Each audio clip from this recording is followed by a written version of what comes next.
يا أيها الذين آمنوا إذا نودي للصلاة من يوم الجمعة فاسعوا إلى ذكر الله وذروا البيع ذلكم خير لكم إن كنتم تعلمون. الحمد لله الذي بنعمته تتم الصالحات. الحمد لله الذي هدانا لهذا وما كنا لنهتدي لولا أن هدانا الله. ونصلي ونسلم على المبعوث رحمة للعالمين خاتم النبيين وإمام المتقين وعلى آله وأصحابه ومن سار على نهجه وسن بسنته إلى يوم الدين. أما بعد، أيها الإخوة الكرام، نحن الآن في انتظار وصول الحجاج، فالله نسأل أن يرحم من مات هناك وأن يجعل حجهم حجا مقبولا ومبرورا. قال رسول الله صلى الله عليه وسلم: الحج المبرور ليس له جزاء إلا الجنة. أيها الحجاج، أيها ضيوف الرحمن، لا بد أن تتذكروا مشاكل الحج كالتلاف حول الكعبة والمنى ومزدلفة وجمرات. إذن اتقوا الله تبارك وتعالى واتركوا عبادة الأصنام والإشراك بالله، لأن الله سبحانه وتعالى لا يغفر أن يشرك به ويغفر ما دون ذلك لمن يشاء. وقوله تعالى: إنه من يشرك بالله فقد حرم الله عليه الجنة ومأواه النار وما للظالمين من أنصار. أيها المسلمون، اعلموا أن نهاية الحج قريب من نهاية السنة الإسلامية أو الهجرية. إذا نتقرب من مقابرنا لا بد أن نسأل أنفسنا قبل الحساب. قال تعالى في القرآن الكريم: وجعلنا الليل والنهار آيتين فمحونا آية الليل وجعلنا آية النهار مبصرة لتبتغوا فضلا من ربكم ولتعلموا عدد السنين والحساب وكل شيء فصلناه تفصيلا وكل إنسان ألزمناه طائره في عنقه ونخرج له يوم القيامة كتابا يلقاه منشورا اقرأ كتابك كفى بنفسك اليوم عليك حسيبا من اهتدى فإنما يهتدي لنفسه ومن ضل فإنما يضل عليها. دادا سورك بون كوري يكوندو ويني إذا كورة دا فينا دندونة سورك بون كوري يكوندو ويني والدا سريا إذا دا إسلام دي نباو دانه أبدا كيسو دي سريا لا دوتو يكوجو ينك لرندو سوتا سداب دي كتاري. دادا سورك بون كوري يكوندو nga da zolo side ko ñom ni rena da la fiya na dal baraka waran pata den tenda san tala rasul muhammadin sallallahu alaihi wasallam rozi betala de yali na de sahabu rozi malon barak pata de bu ban fa dal ci ma ko rone bla basi kubri tuba vinda sinje se do jodone dadama ala jiwa de kabse daran pata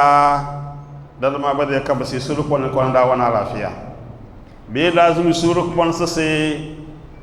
ebi yum babaran pata be beti daran da na bade ko nyom edwede arjanna da bakayil bade hajiwa tala haji won simu ba mutne bade hajiwa tala haji won simu ti lakazone ngano be rasul muhammadin sallallahu alaihi wasallam be rasi haji wonkimu ki lakazo ki zanamaro buno be bozene ko verona ko fes ba fere ajidu fasir arjanna sulu ko yele ran ko tabade katare biyele dajan don do salama bakadaya diyufur rahman ala joga ba ya bele sokru ngam niru de e gomamble dambe noe kala jan don do salama sase botosi ya soa na wahala wa wonsi mutuwe timara de dane kaba kutulu nyuwa wanna mu timara wanna ngonga dala minada idarafa ekoni do Muzdalifa akaba se ekoni bo jamarati bo kolobo jingaro na wanalo ya wana dusul kimu kedene ekale ekoni akaba samakada ko lamde haji de tawafi na kede safara marwa zama da ketmara muzande tamara chayini ngana o binje dane wusu wala doni ale belaga so bo sala batarose tamara ndada bili dam bindama sa sedum san la kari abger wa gabse ekekiti blabu woro wala kana ko woro ekiti bo se kaze del zase ya si bo kaze bo ka won ka ebe na sa skal ke na bo lafiya ka sa lafiya ne dum bade bu forasir de tamare ar-rasul muhammadin sallallahu alaihi wasallam suwi bi wala in ashrakta la yahbatanna amaluka ولا تكونن من الخاسرين بل الله فاعبد وكن من الشاكرين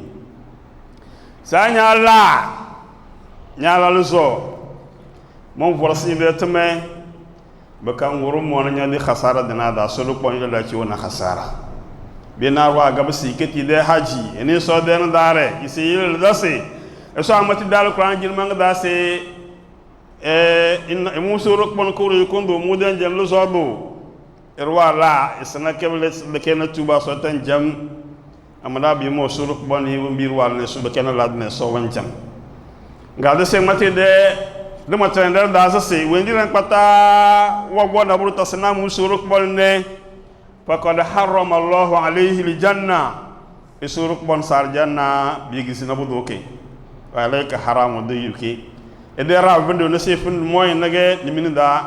o bona pata bo mulu bade bakona burba tasna suruk bonne be vena lera mbasa bele bo chiuma korna suruk bo ya dabde chiu biene tom kadandum bless abger wa gaba sai sallallahu alaihi sile de kobre aju ajan ke tarandone e be jambege de islam de bende de ke de si be jambun chuna mbele do be de leri de islam de bende wandam do mudul hijja da gaba la haji mudul hijja ne de bene de rudu kadiya zanam ble bana mengna calendrier grégorien de décembre da do de dul hijja da wande tam nge alfawu be na khutba da sinye sese bana me wombi bene wande don do ble ne ble no go do e do ma den de mble don juna de bo lalu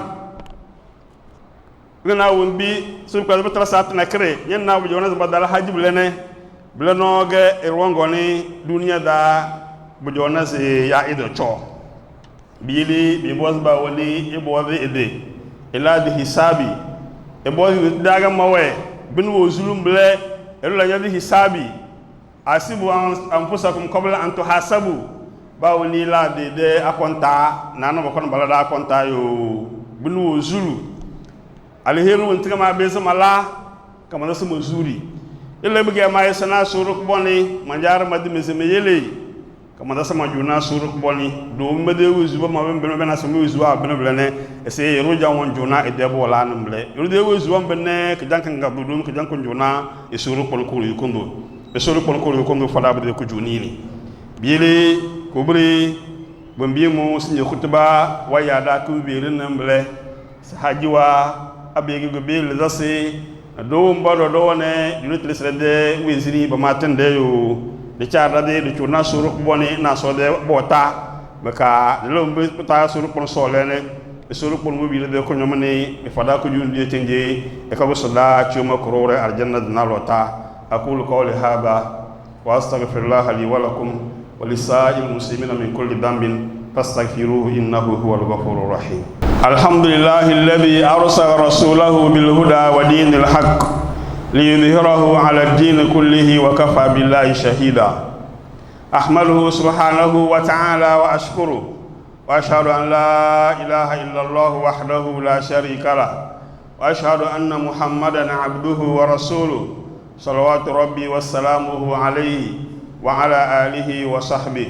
ومن سار على نهله وسن بسنته إلى يوم الدين أما بعد. Louange à Allah, maître de l'univers, le miséricordieux par essence et par excellence,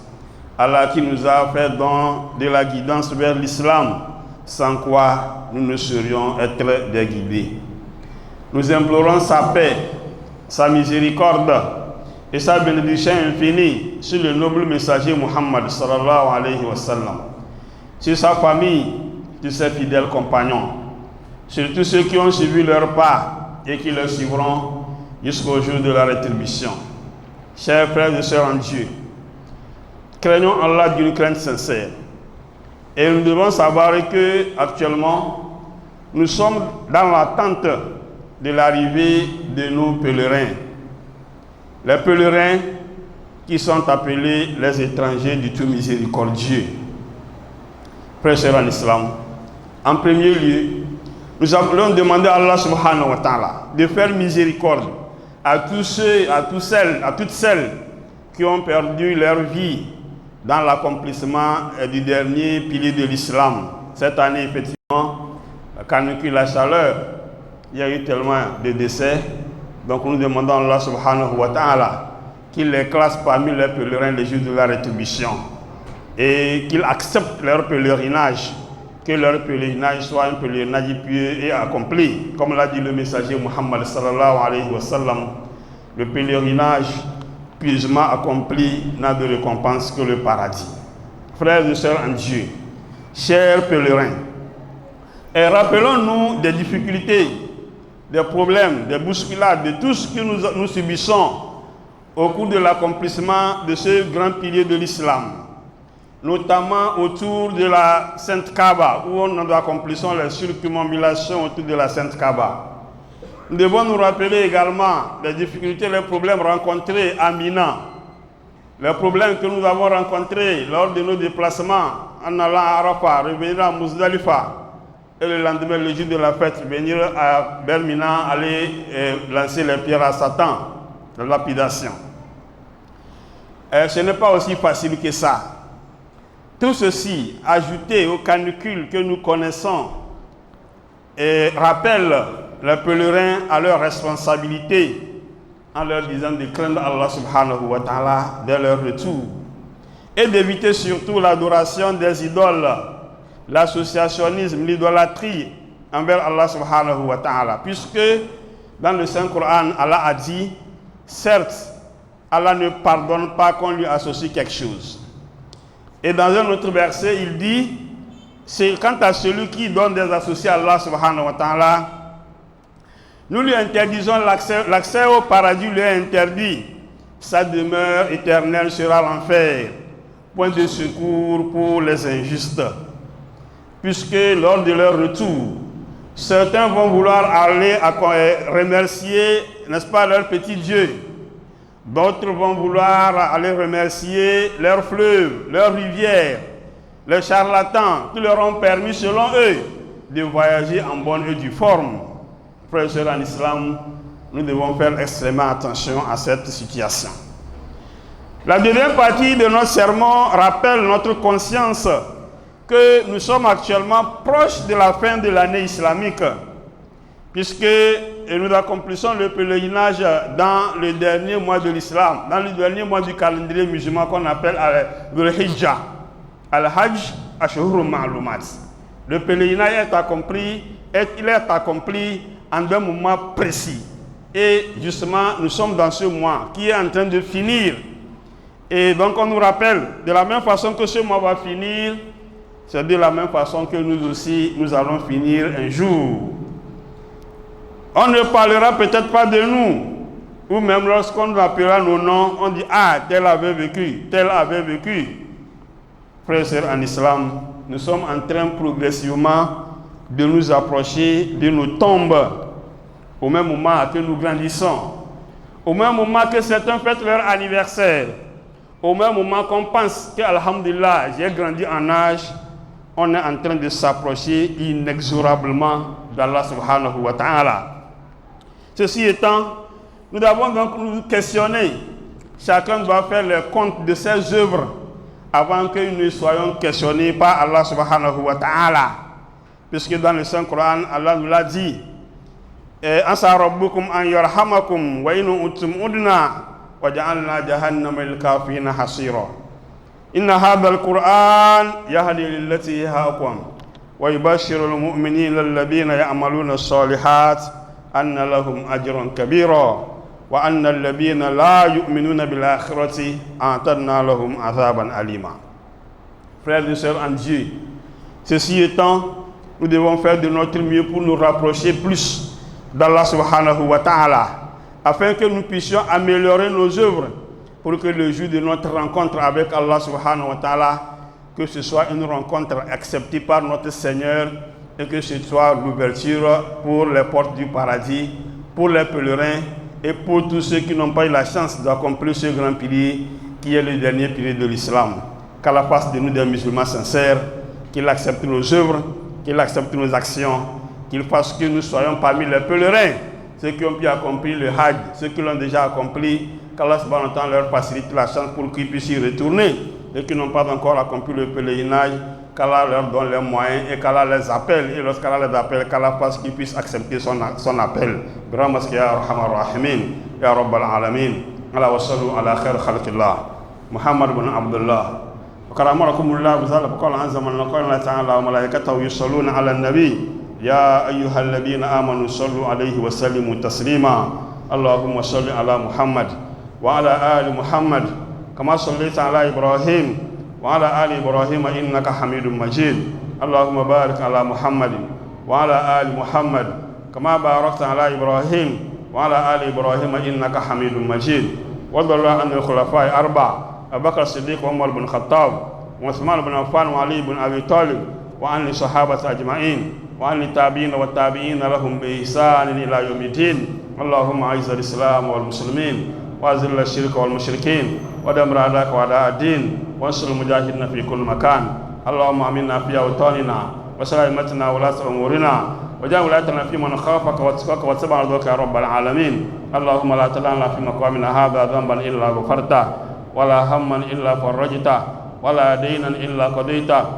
ولا مريضا إلا شفيته ولا جاهلا إلا علمته ولا عدوا إلا خذلته ولا مضطرا إلا عافيته ولا عسيرا إلا يسرته ولا ميتا إلا رحمته ولا مجاهدا في سبيلك إلا نصرته ولا حاجة من حوائج الدنيا والآخرة إلا قضيتها يا أرحم الراحمين اللهم آت نفوسها تقواها وزكها أنت خير من زكاها أنت وليها ومولاها اللهم فرج هم المأمومين ونفس كرب المكروبين واقض الدين عن المدينين واشف مرضانا ومرضى المسلمين اللهم لا تفرق جمعنا هذا إلا بذنب مغفور وسعي مشكور وعمل صالح متقبل مبرور وتجارة لن تبور يا عزيز يا غفور ربنا آتنا في الدنيا حسنة وفي الآخرة حسنة وقنا عذاب النار ربنا لا تؤاخذنا إن نسينا أو أخطأنا ربنا ولا تحمل علينا إصرا كما حملته على الذين من قبلنا ربنا ولا تحملنا ما لا طاقة لنا به واعف عنا واغفر لنا وارحمنا أنت مولانا فانصرنا على القوم الكافرين يسوع كوني فراكو جونيني يسوع كوني ترافيره جوني أكثر صلاة تشيو جوني في ليلة كنا صلاة تشيو داجوا سوق كوني بكون بسم الله وتعالى الحمد لله أبدا بداجوا سوق كوني كتب داجوا دارك بتا سوق كوني دا حجوا دينا لوتا دليل سوق كوني يوم كيتشردا أدا غورنا بسم الله كابسنا الحمد لله بعد ذلك سوق كوني فدا بدي سوتي سوق كوني كتب تدي تشردا تاي سوق كوني يوم سيتشردا سوق كوني فوسي تشردا سوق كوني دا البركة دا pasateng daga da ko da soko da al baraka soko da al baraka da nan kata benela khana to soko da wa gafara so ti sin mo borose soko ko ni be pezi soko do ile pezi na rota do be na so ti di wisin na lafia ka soko ne boras da den islam da so la ki wona lade aso se ko da ko ndana malwandi ci mo soko ni katar janna da soko ni katar janna da soko ni katar janna da subhana rabbika rabbil izzati amma yasifun wa salamun alal mursalin والحمد لله رب العالمين قوموا إلى صلاتكم يرحمني ويرحمكم الله